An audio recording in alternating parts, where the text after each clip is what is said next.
Amém. Graça e paz, amada igreja. É uma grande alegria, é uma alegria imensa estar aqui com os irmãos, poder trazer a palavra.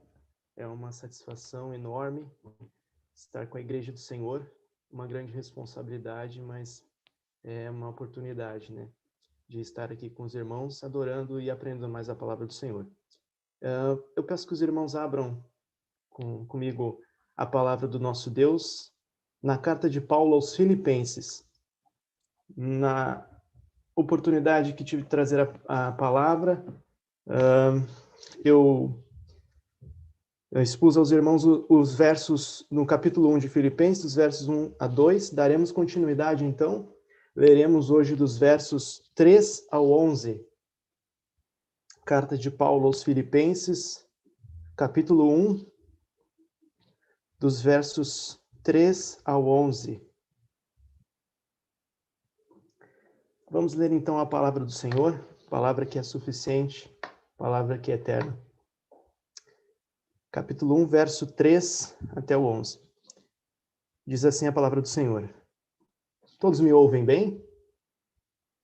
Ouvem bem? Amém.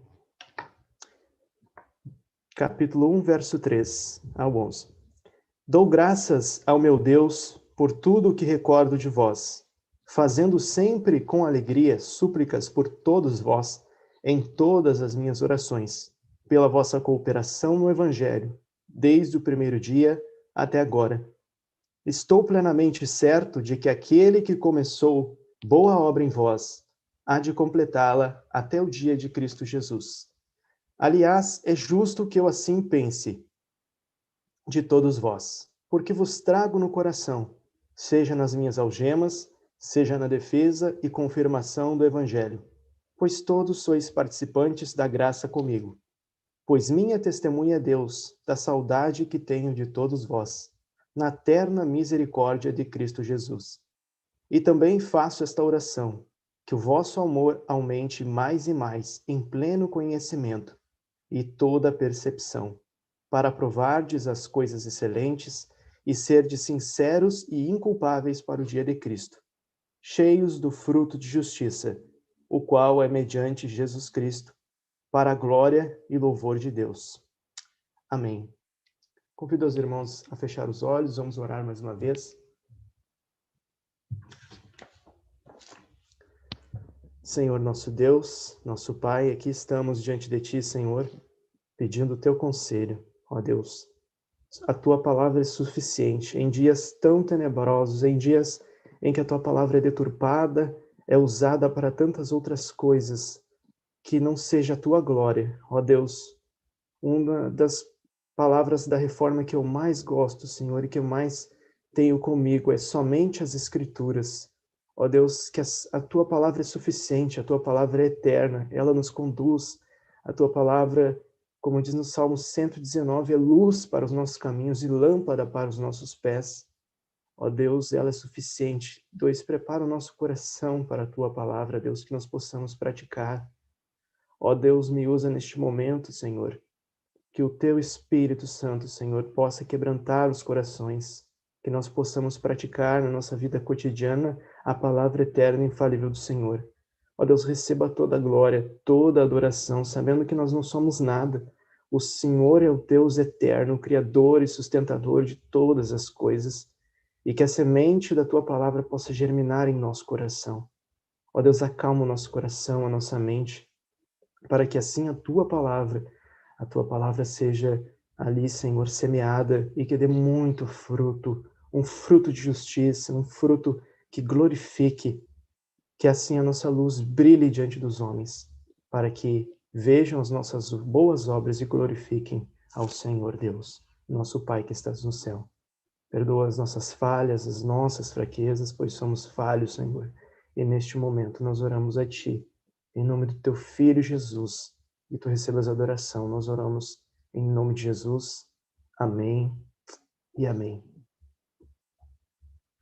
Na outra oportunidade que eu trouxe a palavra aos irmãos, a mensagem, né, trouxe mais uma introdução da carta aos Filipenses, como as cartas do mundo antigo eram redigidas e como essa carta se entra né, neste cenário, né? Essa foi a primeira igreja do apóstolo Paulo em solo europeu. Nós lembramos que o apóstolo Paulo não tinha assim um plano de ir para a Europa, ele tinha um plano de ir para outro lugar. Nós vemos em Atos capítulo 16 que ele foi impelido pelo Espírito Santo. Ele foi impelido pelo Espírito Santo, seus companheiros, e eles acabam em Filipos, e ali acontecem grandes coisas, e o Senhor edifica a igreja, a primeira igreja em solo europeu, uma igreja estrategicamente ali plantada, não por vontade do apóstolo, que não tinha o plano de ir para Filipos, mas pela a vontade soberana de Deus. Ele acaba em Filipos, é uma cidade que ela recebe esse nome porque o Filipe II, o pai de Alexandre o Grande, deu esse nome à cidade de Filipos, e ela ficava na Via Ignátia, que era a via que ligava todo o Império Romano. Então era uma cidade que tinha muito comércio, é uma cidade que o Império Romano se orgulhava, porque ela era uma cidade muito abastada, uma cidade estratégica. Então ali o início daquela igreja do cristianismo na Europa foi bem estratégico, né? E o apóstolo Paulo aproveitou essa oportunidade junto com seus companheiros e edificou aquela igreja, a primeira igreja em solo europeu. Paulo escreveu essa carta aos Filipenses quando estava na prisão em Roma. Nós vemos, né, que ele comenta dos versos 12 em diante a situação dele e que tudo aquilo que tinha acontecido com ele foi para a glória de Deus, foi para o avanço do reino. E essa igreja, uma igreja tão pequena, tão humilde, que Paulo ali plantou uma igreja basicamente composta por gentios, né? Se dando a cidadania ali dos bárbaros, né? Da cidade de Filipos.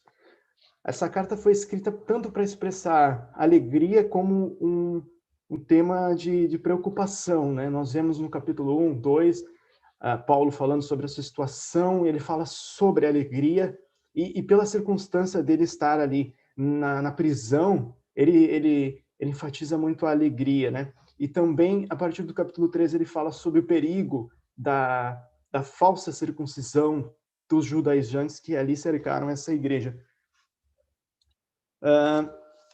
Então, Paulo amava essa igreja. Eles eram uma igreja muito simples. Nós vemos no verso 3, acompanhem comigo no verso 3, Paulo diz assim: dou graças ao meu Deus por tudo que recordo de vós. Paulo reconhece o Senhor como fonte de todas as bênçãos. Paulo lembra dos filipenses, lembra e louva e agradece a Deus porque os filipenses foram mantenedores do ministério de Paulo. Olha que honra ser mantenedor do ministério de Paulo. Agora acabou, mas continua, né? A campanha de missões mundiais, a nossa igreja ali se mobilizou para ajudar nessa campanha, né? Viver o poder de transformar. A nossa igreja teve a oportunidade de ajudar, de ali cooperar com o avanço do evangelho. Quantos missionários, quantos projetos não foram edificados com a minha, com a sua oferta? Mas imaginem, irmãos, ser mantenedor do ministério do apóstolo Paulo. Apóstolo Paulo, o grande apóstolo Paulo, um homem usado por Deus tremendamente, e os filipenses, eles foram mantenedores e fiéis mantenedores do ministério do apóstolo Paulo. Aonde ele ia? Ao contrário da igreja de Corinto. Dessa igreja, Paulo disse: eu não quero oferta de vocês. Eu não quero, porque eles chegaram a pensar, a cogitar que Paulo estava se aproveitando. Se você ler a carta aos Coríntios, primeira carta aos Coríntios, a segunda aos Coríntios, os vários problemas que haviam ali, uma igreja que era muito mais abastada, que tinha um poder aquisitivo, mas eles pensavam que o apóstolo Paulo se aproveitava deles, mas dos filipenses ele aceitava, porque ele sabia que era do coração. Então nós devemos, né, dar graças a Deus porque nós ajudamos e nós fazemos parte, né, da obra de Deus. Quando nós ofertamos, quando nós estamos mantendo, apesar de ser, às vezes pensamos que é pouco, mas é muito. Às vezes a nossa a nossa oferta pode ser para alimentar pessoas que estão famintas, vestir pessoas que não têm o que vestir. Então, os filipenses se mostraram fiéis quanto ao avanço do reino, mantendo o apóstolo Paulo, e ele agradece a Deus e reconhece isso, né? E ele estava ali na prisão, né? Muito pelo contrário, ao invés de estar triste, ele ressoa. Essa carta é uma das cartas das epístolas da prisão, né? A epístola aos Filipenses, e Paulo, ele está tão contente, tão alegre, e recordando dos filipenses. No verso 4, ele continua. Ele diz: dou graças a meu Deus por tudo que recordo de vós, no verso 3. E no verso 4, ele diz assim: fazendo sempre com alegria súplicas por todos vós em todas as minhas orações. Fazendo sempre com alegria súplicas por todos vós em todas as minhas orações. Paulo, além de recordar dos filipenses, para Paulo, lembrar era orar. Ele orava constantemente. Nós vemos nas epístolas do apóstolo Paulo várias vezes a menção sobre oração. Ele ora no Espírito, ele buscava a oração, ele orava para as suas igrejas, e ele lembrava dos filipenses, ele dava graças, mas ele recordava essa igreja tão humilde, e essa igreja que manteve, que ajudava ele fazia com alegria. A carta de Paulo aos Filipenses fala sobre alegria em meio às diversidades. Então, por causa do poder transformador do Evangelho de Jesus Cristo e do ministério do Espírito Santo, a alegria caracteriza a vida do crente, a despeito das circunstâncias difíceis. Mesmo na prisão, Paulo ora com alegria. Em meio a lutas, desafios e vales escuros que enfrentamos, podemos recorrer à graça do Evangelho, que nos alegra e muda o nosso viver. A intercessão não é um fardo a ser carregado, mas um exercício da alma a ser praticado com alegria. Então, Paulo intercedia e fazia com alegria. Quão é difícil, às vezes, né, irmãos?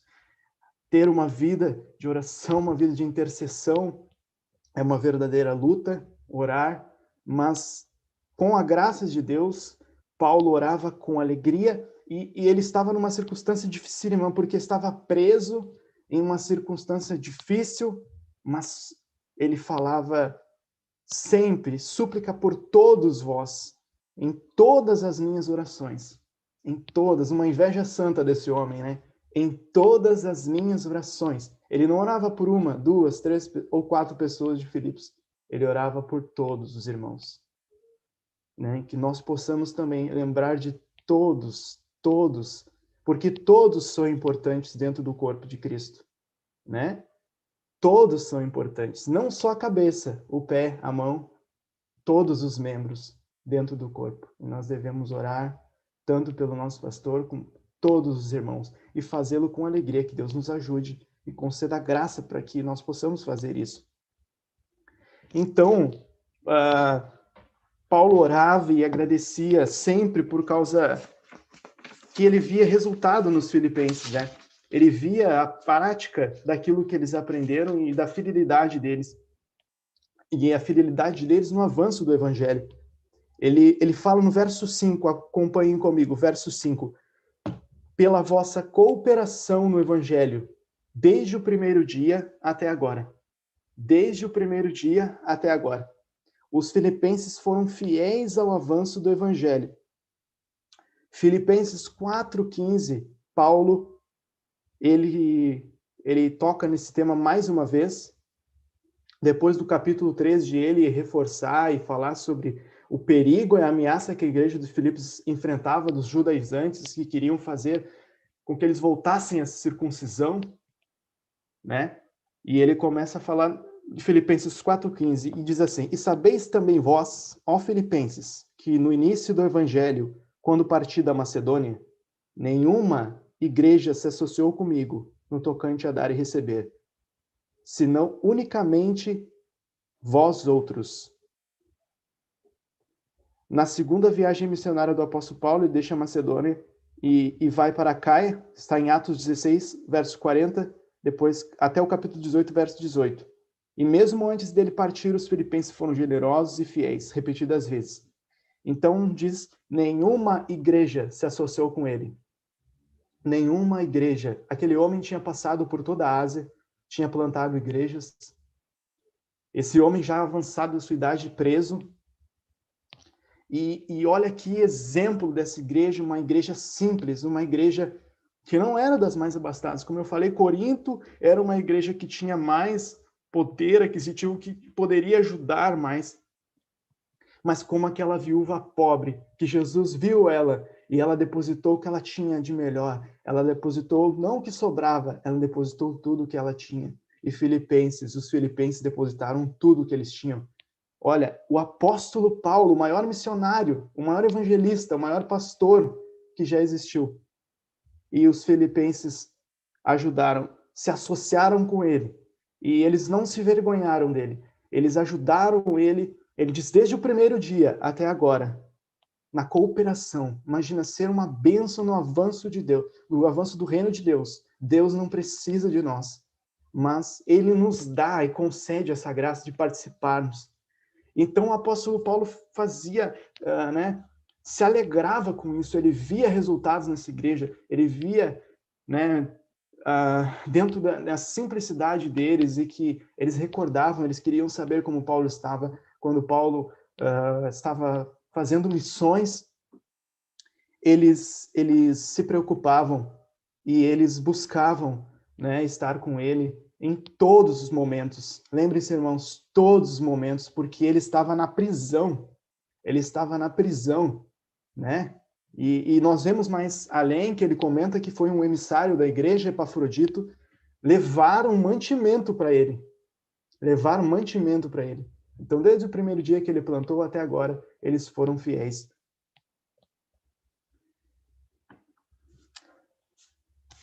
Então, Paulo, sempre lembrando dos filipenses, com alegria, em todas as orações, a fidelidade dessa igreja. Então, no verso 6, acompanhe comigo no verso 6, ele diz assim, estou plenamente certo de que aquele que começou boa obra em vós, há de completá-la até o dia de Cristo Jesus. Então, essa passagem aqui, ela tem um debate teológico muito profundo e várias questões, mas o contexto dessa passagem é entender que Paulo estava certo de que o Deus que começou a boa obra de salvação nos crentes de Filipos iria completar até o dia de Cristo, até aquele dia. E enquanto Paulo, em outros lugares, enfatiza o esforço humano em perseverar na fé, aqui ele ressalta claramente que a perseverança dos santos depende somente do poder de Deus que os preserva pela graça. A salvação não é pelas obras, é pela fé. E aquele que tem a fé salvadora, aquele que foi transformado, não pode perder a salvação. O seu nome está escrito no livro da vida, não pode ser apagado. Cristo não pode morrer uma vez e morrer segunda vez. Porque eu me arrependi uma vez e o meu coração foi transformado. O meu coração, o Espírito habita no meu coração. Eu me entristeço com o pecado. Há irmãos que têm lutas. Eu já tive lutas. Dizendo, meu Deus, será que eu sou salvo? Por lutas, por pecados, nós somos falhos, nós caímos. Mas essa não é uma vida de perfeição, é uma vida de andar no caminho do Senhor em santificação, que é o processo da minha salvação. Então, há muitas, que falam, se você caiu da graça, perdeu a salvação. Não, a palavra de Deus não ensina isso. Ela ensina que aquele que foi salvo uma vez, ele não pode mais voltar. Ele não pode mais regressar. João também fala que aquele que esteve no nosso meio e voltou para o mundo e fez coisas piores, não era dos nossos.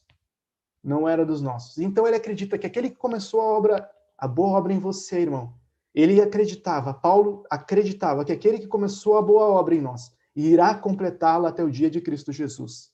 Ele vai completar. Não é pelas suas obras, pelos seus méritos. Eu não conquisto a minha salvação, ela pela fé.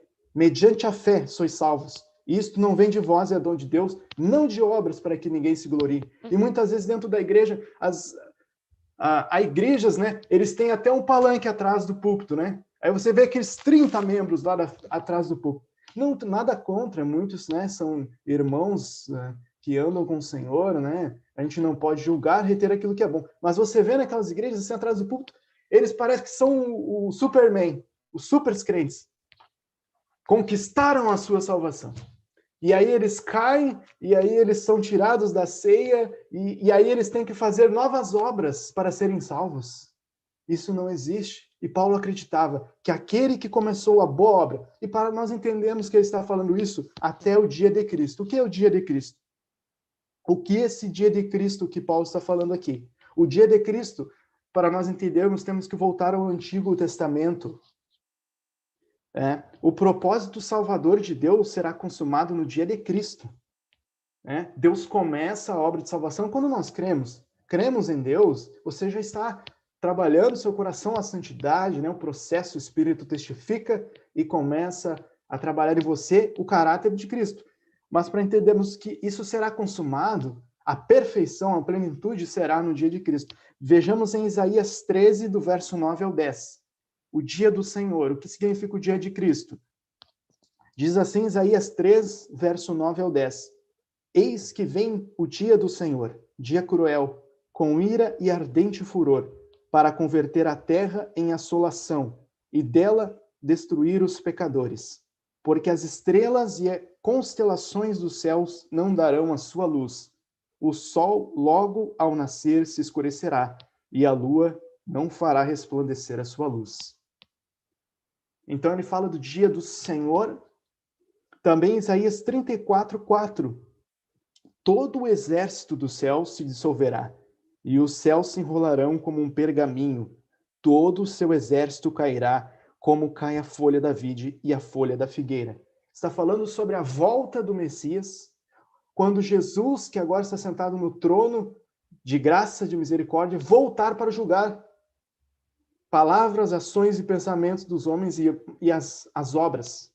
O dia que essa terra que conhecemos, e a Bíblia explica, esse no Novo Testamento, falando, o Antigo Testamento, o dia do Senhor, falando sobre o julgamento dos homens, que nesse julgamento Jesus vai remir os seus, então completará a nossa salvação, seremos como ele. E também Mateus 24, 29, diz assim, logo em seguida a tribulação daqueles dias, o sol escurecerá, a lua não dará sua claridade, as estrelas cairão do firmamento e os poderes do céu serão abalados. Todos verão o Messias, todos verão ele, o dia de Cristo, um dia eterno, porque é um dia que não terá fim, um dia que ele virá em glória, e ele nos glorificará, teremos corpos glorificados, lá em 1 Coríntios 15, Paulo fala, a partir do verso 50, se não me engano, ele fala sobre a transformação do corpo dos crentes, que serão salvos, e glorificados e perfeitos. 2 Pedro 3,10 também fala, no Novo Testamento, o dia de Cristo, o dia do Senhor. Virá, entretanto, como ladrão o dia do Senhor, no qual os céus passarão com estrepitoso estrondo, e os elementos se desfarão abrasados. Também a terra e as obras que nela existem serão atingidas. Então nós vemos no contexto dessa passagem que ele está falando sobre a volta de Jesus, o dia que os crentes serão salvos, completar, Ele diz, aquele vai completar, não é você que vai completar. A Bíblia fala que ele vai completá-la até o dia de Cristo. Mesmo os que morrerem vão ser ressuscitados e vão ser salvos eternamente, vão ser glorificados, Nesse dia, o Senhor Jesus irá ressuscitar o seu povo da morte. Então, confie nessa palavra. Paulo falava para os filipenses, aquele que começou a boa obra em vós, desde a primeira vez que eu preguei aí, aquele que começou a boa obra em vós, vai completá-la. Descanse nessa palavra. Não é pelas suas obras, é pelas obras do Senhor. Eu não posso relaxar agora porque eu tenho meu nome escrito no livro da vida, eu dou glórias a Deus. Eu quero viver para esse Deus que me libertou. Eu quero andar com ele em retidão. Eu não quero viver como eu andava. Agora eu luto, há uma luta. Eu milito, a carne milita contra o espírito contra a carne, e nós temos um novo coração. Glórias a Deus, graças a Jesus nosso Senhor. Filipenses 3, verso 11, ele fala, na segunda parte do verso, diz, para de algum modo alcançar a ressurreição dentre os mortos. Também Filipenses 3, do verso 20 ao 21. Pois a nossa pátria está nos céus, de onde também aguardamos o Salvador, o Senhor Jesus Cristo, o qual transformará o nosso corpo de humilhação para ser igual ao corpo da sua glória, segundo a eficácia do poder que ele tem de até subordinar a si todas as coisas. Então, além de ele transformar o nosso corpo de humilhação, vamos ter o corpo glorificado tal como dele, e ele receberá a exaltação universal. Todos que têm exercitado a fé salvadora em Cristo serão preservados até aquele dia. Não só a nossa salvação não é pela fé, mas também o manter-se no caminho é pela fé, porque é obra de Deus. Amém? Obra do Senhor, não nós. É por isso que o homem tem tanta dificuldade, porque o homem quer ter o poder em suas mãos, mas o nosso Deus tem o poder. Jesus é o poder, Jesus tem todas as coisas nas suas mãos e o poder nas suas mãos, né? Então, no verso 7, Paulo continua falando, né? Ele diz, aliás, é justo que eu assim pense de todos vós, porque vos trago no coração, seja nas minhas algemas, seja na defesa e confirmação do Evangelho. Paulo tinha o Filipenses em seu coração, por isso ocupava o pensamento com saudades do seu rebanho em Filipos.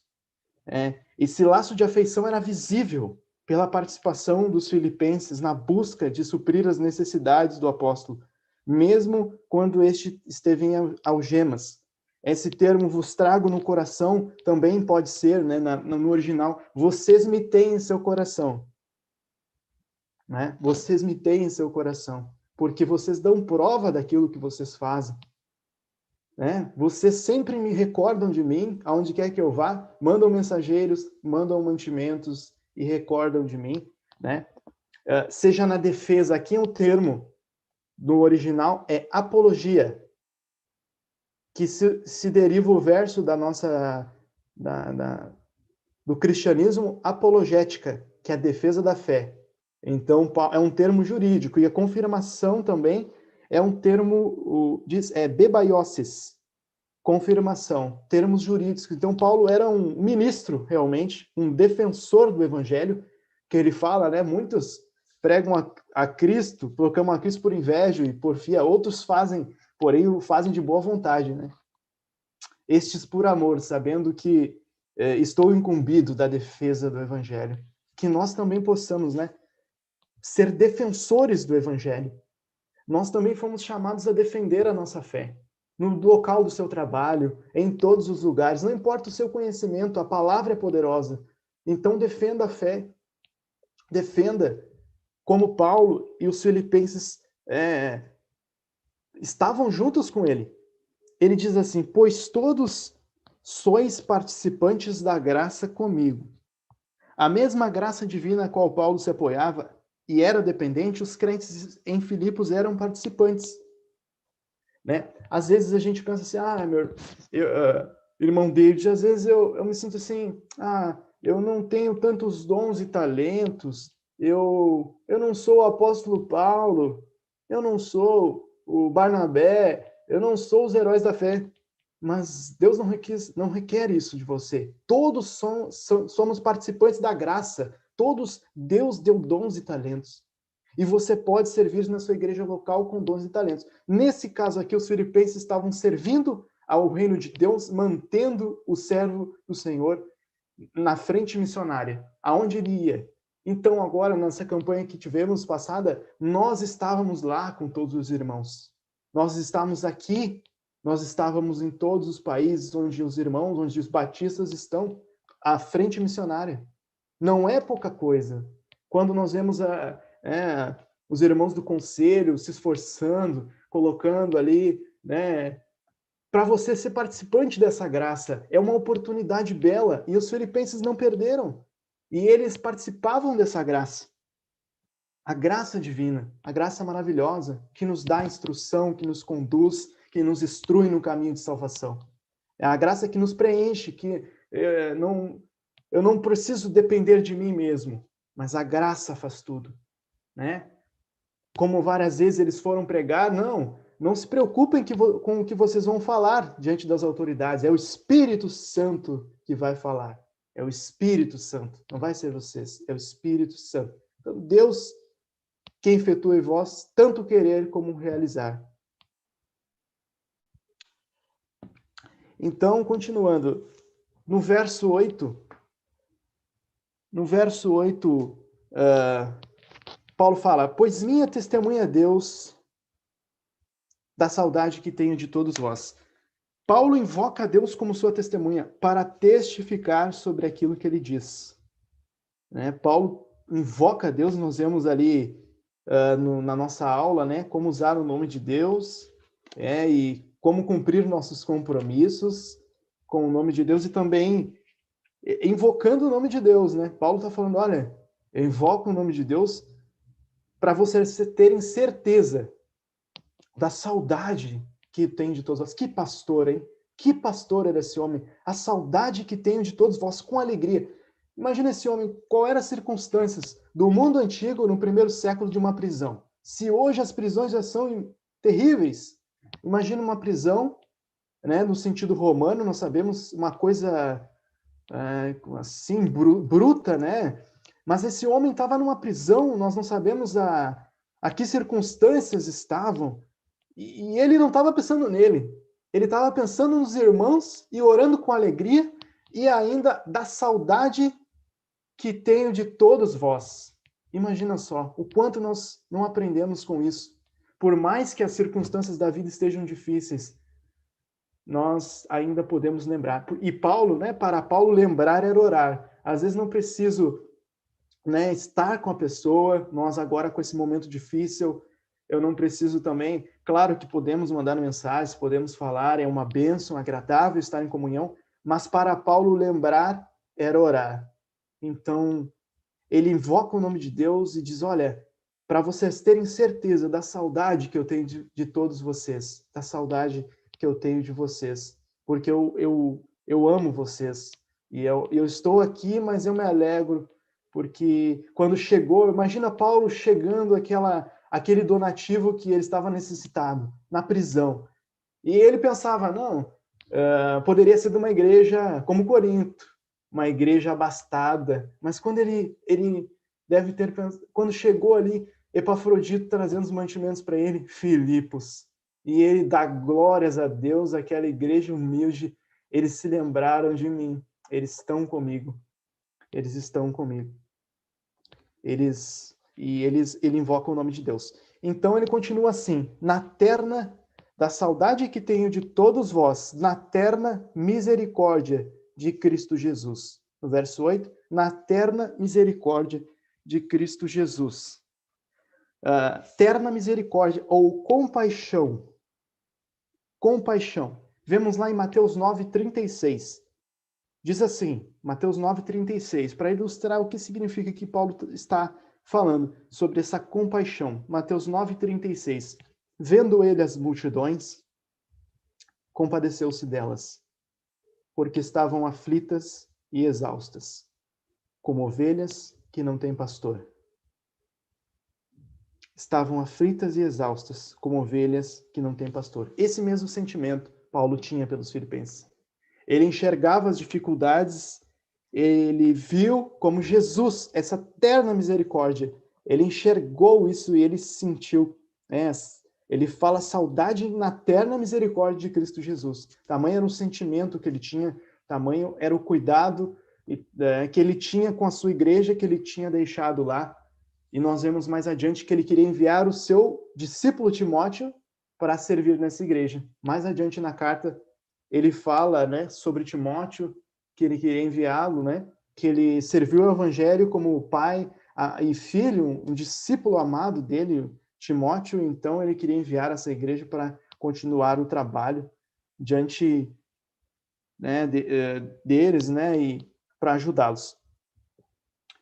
Então, que nós possamos também lembrar das pessoas, dos nossos irmãos, da nossa igreja, também nesse sentido, né, de enxergar as dificuldades, porque muitas vezes estamos temos, né, conforto, temos liberdade para cultuar a Deus, temos tantas coisas, né, para nos alegrarmos e também para servir aos outros. E Paulo aqui estava num ambiente que era para ele estar deprimido, era para ele estar cansado, debilitado, e pensar em alguém, se eu estou preso aqui, como é que eu vou servir a Deus? Mas ele continuava firme, e ele olhava para as pessoas com os olhos de Jesus, e que nós possamos também olhar para as pessoas, pensar que lá no Oriente Médio eles estão sendo perseguidos, que lá na janela 1040 eles não podem louvar a Deus, que eles não podem acessar a internet na Coreia do Norte para louvar a Deus, que eles não têm a Bíblia, essa palavra, que é somente as Escrituras que eu citei antes na minha oração inicial, que ela é infalível, que ela é eterna, muitos não a têm. Que nós possamos também olhar e vislumbrar isso e agradecer a Deus e nos alegrar verdadeiramente na oportunidade que temos, né, de estudar a palavra do Senhor com liberdade e também que Deus nos conceda a graça para que nós tenhamos a terna misericórdia. E vendo as multidões, compadeceu-se delas, como ovelhas que não tinham pastor, estavam perdidas e necessitadas. Paulo, assim com esse sentimento, olhava para eles. O verso 9, continuando, e também faço esta oração, Paulo continua, né? Que o vosso amor aumente mais e mais, em pleno conhecimento e toda percepção.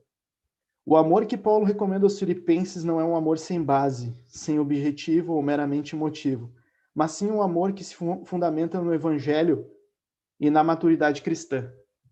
Os crentes não chegam em um ponto nesta vida em que não podem mais crescer no amor. A ausência de amor demonstra que o conhecimento por si só não tem valor. Então, 1 Coríntios 13, 1 ao 3, exemplifica isso, né? A oração de Paulo era essa, que o amor deles aumentasse mais e mais, em pleno conhecimento e toda percepção. Em 1 Coríntios, né, escrevendo aos Coríntios, capítulo 13, verso 1 ao 3, diz: ainda que eu fale as línguas dos homens e dos anjos, se não tiver amor, serei como bronze que soa, ou como símbolo que retine. Ainda que eu tenha o dom de profetizar e reconheça todos os mistérios e toda a ciência, ainda que eu tenha tamanha fé a ponto de transportar montes, se não tiver amor, nada serei. E ainda que eu distribua todos os meus bens entre os pobres, e ainda que eu entregue o meu próprio corpo para ser queimado, se não tiver amor, nada disso me aproveitará. Enquanto o amor é em si mesmo o conhecimento do tipo mais profundo. Então, era esse o desejo de Paulo, que eles crescessem no amor, no pleno conhecimento. Né? A palavra de Deus, ela nos instrui, crescer na graça, no conhecimento. Fala, né, para que conheçamos e prossigamos em conhecer ao Senhor. A palavra de Deus é inerrante, ela é perfeita, que nós possamos ter o conhecimento, mas o amor sobre todas as coisas.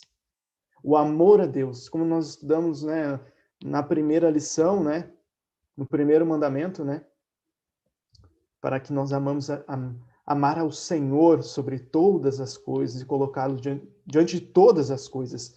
E esse amor, ele é o conhecimento mais profundo. E essa era a oração de Paulo. Era a oração deles pelos filipenses. Em 1 Coríntios 8, verso 1 ao 3 também, ele fala sobre isso, né? Ele desejava isso também naquela igreja. No que se refere às coisas sacrificadas a ídolos, reconhecemos que todos somos senhores do saber. O saber ensoberbece, mas o amor edifica.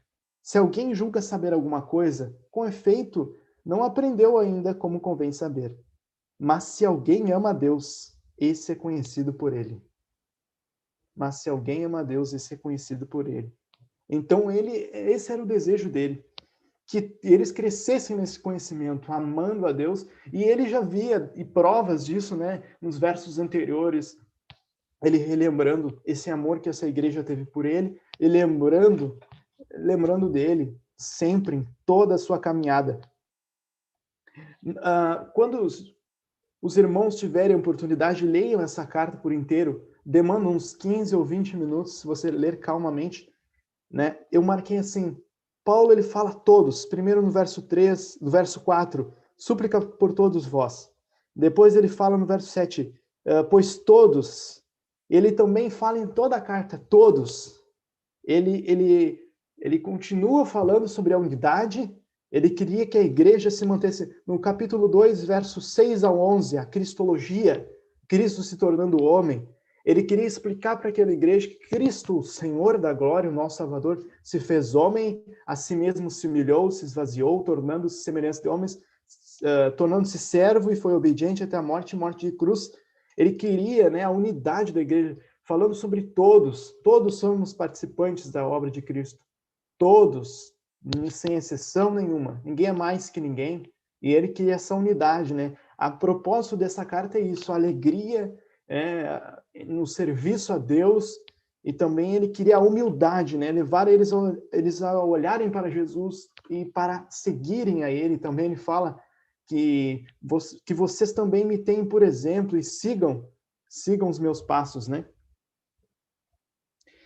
Então, no verso 10, ele continua, né, o que ele estava comentando no verso 9, né, que eles crescessem mais e mais em pleno conhecimento, no amor, né, em toda percepção. No verso 10, para provardes as coisas excelentes e serdes sinceros e inculpáveis para o dia de Cristo, né, ser capaz de discernir o que é melhor.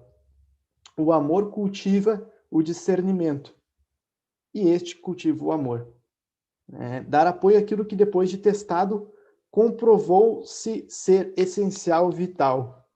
Né? O amor e essa comunhão com Deus, né, leva a que possamos aprender e aprovar as coisas, né, e a ter conhecimento delas. O homem espiritual, ele julga todas as coisas, né? E para serdes sinceros e inculpáveis para o dia de Cristo, o dia da volta do Senhor, sabendo que a boa obra que ele completou, que ele começou, ele vai completá-la, e para que eles também, né, chegassem inculpáveis, né, para o dia de Cristo, para o dia do Senhor, que nós possamos também sermos sinceros e inculpáveis no dia de Cristo. Né? Quando ele fala da armadura de Deus lá em Efésios, né, ele fala em uma parte em um sentido, né, no original, que para estarem firmes no dia mau, para permanecerem firmes, né, ele ilustra uma luta, né, que ele usa os símbolos de uma armadura romana lá, e para que naquele dia da luta, né, um combate corpo a corpo, né, que ele ilustra permanecer firmes no campo de batalha, firmes, inculpáveis, insinceros. E ele fala nessa carta, no meio de uma geração perversa, má e corrupta, para que resplandecemos como luzeiros no mundo. Ele ilustra que nós somos luzeiros no mundo também, e que nós possamos servir com alegria a Deus, ao Senhor. O dia de Cristo, né? Até aquele dia que o Senhor vier para nos buscar.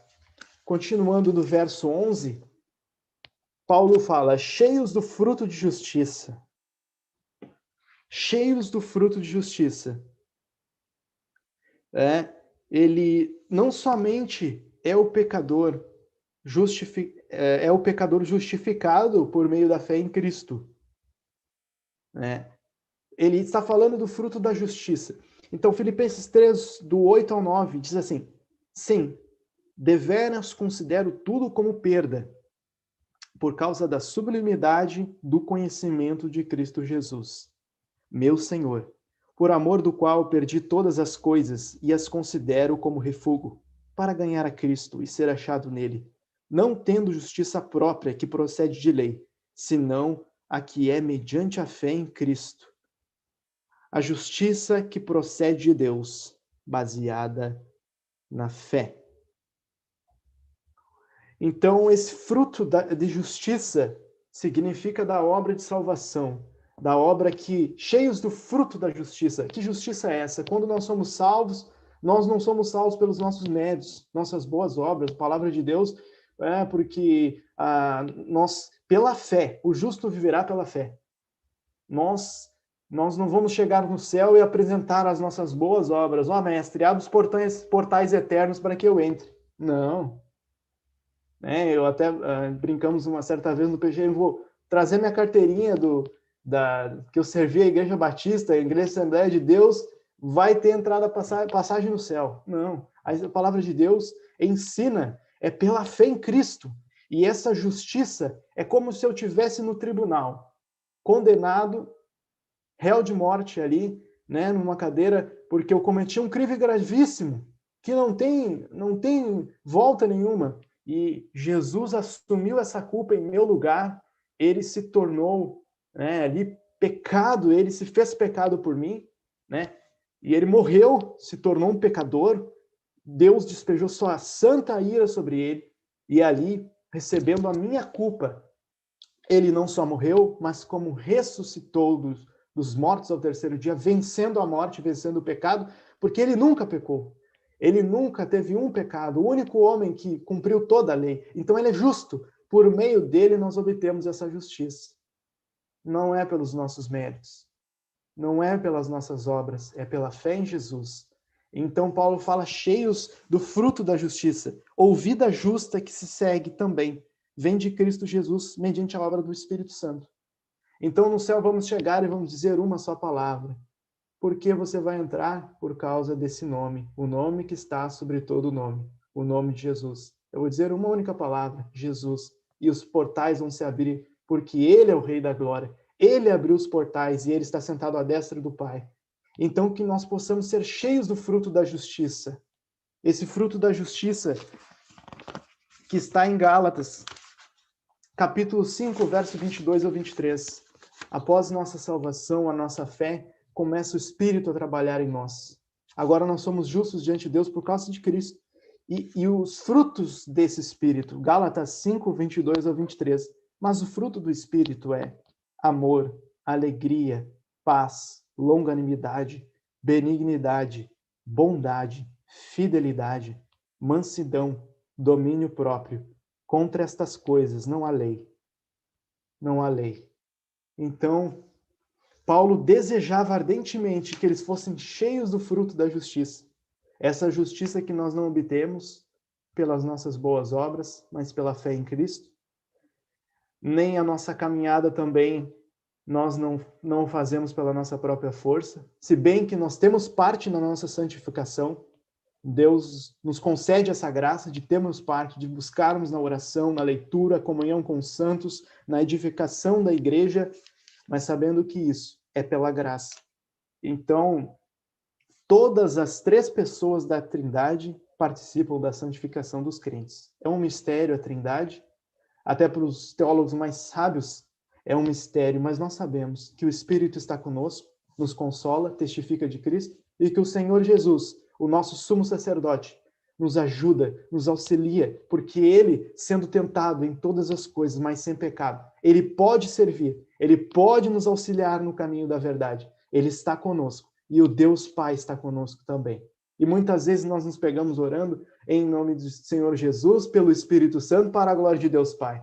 E adoramos ao Deus Trino, adoramos ao Deus que é o Deus da glória e que merece toda exaltação. Então, ele conclui, né, essa parte, cheios do fruto da justiça, verso 11, o qual é mediante Jesus Cristo, aquilo que já havia falado anterior. E é mediante Jesus Cristo para quê? Para a glória e louvor de Deus. Tudo que fazemos em todas as nossas atividades é para a glória de Deus. Paulo fala, quer comais, quer bebais, que vocês possam fazer tudo para a glória de Deus, em todas as coisas. E ele desejava isso, né? Ele explica isso, que é para a glória de Deus. O crente unido a Cristo não é só declarado justificado, né? Justificação, mas cultiva a santidade e a retidão em sua vida. A fé salvadora que brota do coração do crente, ela gera... O crente, ele deseja ser santo. Ele quer ser santo. Ele deseja andar em santidade, ele deseja estar com os irmãos, ele deseja ler a palavra. Muitas vezes ele vai cair, ele deseja, mas a carne milita contra o espírito, ele não consegue, mas ele volta, ele está na EBD, ele quer, ele busca comunhão, porque é o espírito falando no coração dele, ele deseja ter comunhão com seu Criador, que Jesus veio para nos unir a Deus novamente. Ligou um laço entre os céus, essa escada que nos dá a comunhão com o Senhor. E o crente deseja isso. Então, Mateus 5,16, esse fruto que é para a glória de Deus, a nossa santificação. Diz assim, Mateus 5,16, assim brilhe também a vossa luz diante dos homens, para que vejam as vossas boas obras e glorifiquem a vosso Pai que está nos céus. Assim brilhe também a vossa luz diante dos homens, para que vejam as vossas boas obras e glorifiquem a vosso Pai que está nos céus. O alvo de toda atividade divina cristã é reconhecer e homenagear a perfeição divina de um Deus redentor. O alvo de toda atividade divina cristã é reconhecer e homenagear a perfeição divina de um Deus redentor. Em João 15:8, para terminar, diz João 15:8, nisto é glorificado meu Pai, em que deis muito fruto, e assim vos tornareis meus discípulos. Nisto é glorificado meu Pai, em que deis muito fruto, e assim vos tornareis meus discípulos. Então, cheios do fruto da justiça, qual mediante Jesus Cristo para a glória de Deus, que nós possamos ser cheios deste fruto, dos frutos do Espírito, que as nossas boas obras, elas testifiquem, seja no trabalho, seja em casa, em todos os lugares, que nós possamos ser luz e sal. E era isso que o nosso irmão Paulo estava preso, né? Poderia se lamentar, poderia estar chorando, mas ele se alegrava, Por isso que ele diz assim, tudo posso naquele que me fortalece. Tudo posso. Eu tenho ser em abundância, ter tudo, eu tudo posso naquele que me fortalece. Todas as coisas eu posso em Cristo Jesus. E nós também podemos. Podemos estar em circunstâncias difíceis, mas para a glória de Deus, nós podemos vencer e tirar proveito delas e dar frutos. E aquele que está na videira verdadeira que é Jesus dá muito fruto. E cumpre esse versículo, em que deis muito fruto, e assim vos tornareis meus discípulos, discípulos do Senhor, para a glória de Deus. Amém? Vamos orar então, mais uma vez. Senhor, nosso Deus e eterno Pai, muito obrigado pela Tua palavra, Senhor. Obrigado pela Tua palavra que é eterna, que é perfeita. Ah, Deus, que nós possamos receber esta palavra, Deus, sabendo que ela é para nossa edificação, Deus, que nós possamos praticá-la durante a semana, lembrar desses irmãos fiéis, lembrar desse pastor amoroso que orava em meio a circunstâncias difíceis, ele se alegrava. Em certo ponto dessa carta ele diz, alegrai-vos no Senhor. Outra vez vos digo, alegrai-vos. Ele estava buscando, ele estava edificando aquela igreja, Senhor. Ele estava em uma situação tão difícil e ele estava edificando a outros. Oh, meu Deus, que nós possamos também ter isso, ter essa alegria no Senhor. Nós, às vezes, perdemos a alegria, às vezes nós perdemos o primeiro amor. Faça-nos voltar, Senhor. Que as palavras, quando nós formos ler o nosso devocional, que elas saltem aos nossos olhos. Que a oração não seja um fardo, nem a intercessão, que ela possa ser que nós possamos nos alegrar como Paulo se alegrava, recordando dos irmãos, lembrando daquele irmão que está lá sozinho, que está afastado, na terna misericórdia de Jesus, compadecendo-nos, sentindo as dores do irmão. Nós somos fracos, Senhor, às vezes nós somos tão falhos, nós nos queixamos, nós temos tudo, nós temos todas as coisas, Senhor. E muitas vezes nós reclamamos, mas nós não deixamos de lembrar dos nossos irmãos que estão passando necessidade, fome, escárnios e açoites por causa do nome de Jesus. Ó Deus, que nós possamos ser cheios desse fruto em uma geração má, perversa e corrupta, que nós possamos ser luzeiros, que nós possamos brilhar. Como Jesus falou, assim brilha a vossa luz diante dos homens, para que vejam as vossas boas obras e glorifiquem a vosso Pai que está nos céus.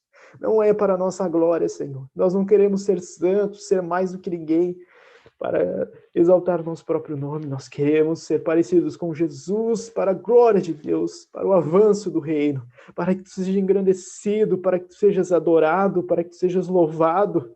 Nos humilha, Senhor, como assim Jesus se humilhou, se tornando servo, Ele veio se fazer carne e desceu da sua glória. O Criador se fez criatura. E assim serviu, lavou os pés daqueles homens.